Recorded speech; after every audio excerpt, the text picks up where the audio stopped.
Hi, welcome to my channel Advocate Narendra Madhav. Guys, last lecture we will discuss what is the provisions of 1946 Foreigners Act. जो कि 1946 का foreigner act है उसके ऊपर जो भी प्रोविजन है ये वो हमें पिछले भाग में देखे हैं। इस भाग में हमें आगे जो इमिग्रेशन प्रोसेस की जो पार्ट है जो which is most essential for the those who go to the abroad or those foreigners come to the India, this lecture is very useful to all of them. Firstly, guys, I kindly request to all of you, please like and subscribe my channel because in this platform we provide all type of legal knowledge, legal phenomenon, or all types of legal practical knowledge we should provide free of cost to all of you. So please like and subscribe my channel. Now, guys, अब हम आज जिसके बारे में बात करना चाहते हैं वो टॉपिक है द पासपोर्ट एक्ट 1920। तो पासपोर्ट एक्ट 1920 के include entry into the India. हम जैसे देखते हैं कि पासपोर्ट एक्ट 1920 के बहुत सारे पार्ट है, उसके अंदर ये सबसे important part passport act 1920 including entry into the India, ये बहुत ज़्यादा इंपॉर्टेंट है। Firstly, what is the purpose of this act? The main उद्देश्य ये एक्ट का ये है कि ये एक्ट जो है ये act controls entry of foreigners into India. ये एक्ट के तहत जो भी फॉरेनर्स भारत आना चाहते हैं उनके ऊपर रोक लगा जाए और उनके ऊपर कंट्रोल किए जाए।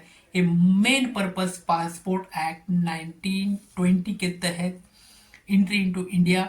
क्योंकि पासपोर्ट एक्ट 1920 के मैंने जैसे पहले ही कहा है कि 2-3 पार्ट है। जब भारत का कोई व्यक्ति बाहर जाना चाहता है उसके ऊपर पासपोर्ट एक्ट 1920 का अलग सा पार्ट है, लेकिन ये जो पार्ट है ये entry into the India, those foreigner who have come into the India, this topic is most essential for this particular person. Okay, now another object जो है ये the central government can make rules about. अगर इस act के तहत central government have a power to make the rules and regulations according to this act. First rules is binding on the foreigners. First rules is that who can enter into India. Second, what documents are required. Third, visa rules and condition, essential requirement mentioned in this act. देखो, ये act के तहत हमें central government जो rule बनाती है ये इन 3 चीजों के ऊपर ही सेंट्रल गवर्नमेंट रूल बनाती है कि passport act 1920 entry into the India, इसके पहले ऊपर जो सेंट्रल गवर्नमेंट रूल बनाना चाहती है who can enter into India. जो फॉरेनर है जो भारत आना चाहते हैं उनके ऊपर ही इसके ऊपर जो नियमावली बनाना चाहते हैं, जो कानून की धाराएं बनाना चाहते हैं, जो बाहर से भारत आने वाले हैं, ये सबसे पहला उनके ऊपर। दूसरा, व्हाट डॉक्यूमेंट्स आर रिक्वायर्ड। जैसे हमने देखा है कि visa and passport is the most essential document. Apart from that which another document is most essential, कि कौन कौन से जो डॉक्यूमेंट्स है वो बहुत ज्यादा इंपॉर्टेंट होते हैं, ये भी पासपोर्ट एक्ट 1920 के तहत बहुत ज्यादा इंपॉर्टेंट होते हैं। थर्ड रूल है वीजा रूल्स एंड कंडीशंस। इसके अंदर जो भी वीजा भारत सरकार देने वाली है उसके तहत जो जो कंडीशंस है वो कंडीशन भी इसके ऊपर मेंशन किया है। दोस्तों, आप चाहते हैं कि पासपोर्ट एक्ट 1920 जो है ये हमारे स्वतंत्रता के पहले का एक्ट है, जो कि इसका मूल ड्राफ्ट जो है तो ब्रिटिशर्स ने यहाँ पे बनाया था।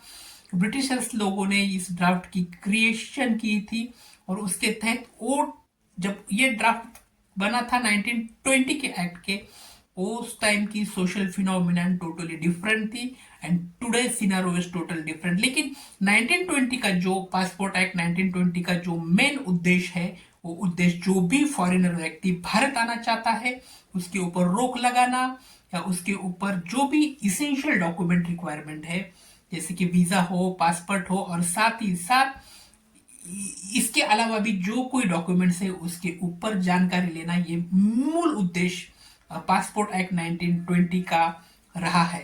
दोस्तों, इमिग्रेशन एक्ट के इस सीरीज में हम बहुत डीपली जो जो डॉक्यूमेंट्स लगते हैं जो governing all types of immigration laws in India, कि जो फॉरेनर भारत आना चाहते हैं साथ ही साथ जो भारतीय व्यक्ति अब्रॉड जाकर सेटल होना चाहता है उसके तहत जो जो इसेंशियल डॉक्यूमेंट है वो सब जानकारी इस पूरी governing immigration laws in India, ये जो सीरीज हम लेके आ रहे हैं, इस सीरीज के तहत पूरी डीपली और थरोली हम जानकारी देना चाहते हैं। आज के ये वीडियो में हमने सबसे इंपॉर्टेंट प्रोविजन फॉरेनर एक्ट के अलावा Indian passport act entry into the India 1920 play the vital role, ये हमने देखा है कि जो फॉरेनर एक्ट जितना इंपॉर्टेंट है उतना ही पासपोर्ट एक्ट 1920 बहुत ज़्यादा इंपॉर्टेंट हमें देखने को मिलता है।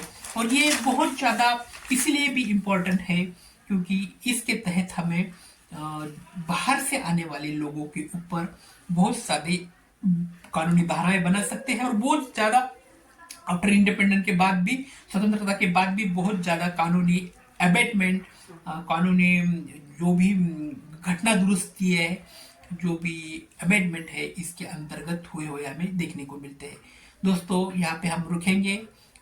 आने वाले नेक्स्ट एपिसोड में हमने रजिस्ट्रेशन ऑफ फॉरेनर एक्ट 1939 के बारे में देखेंगे। तो please like and subscribe this channel. Thank you.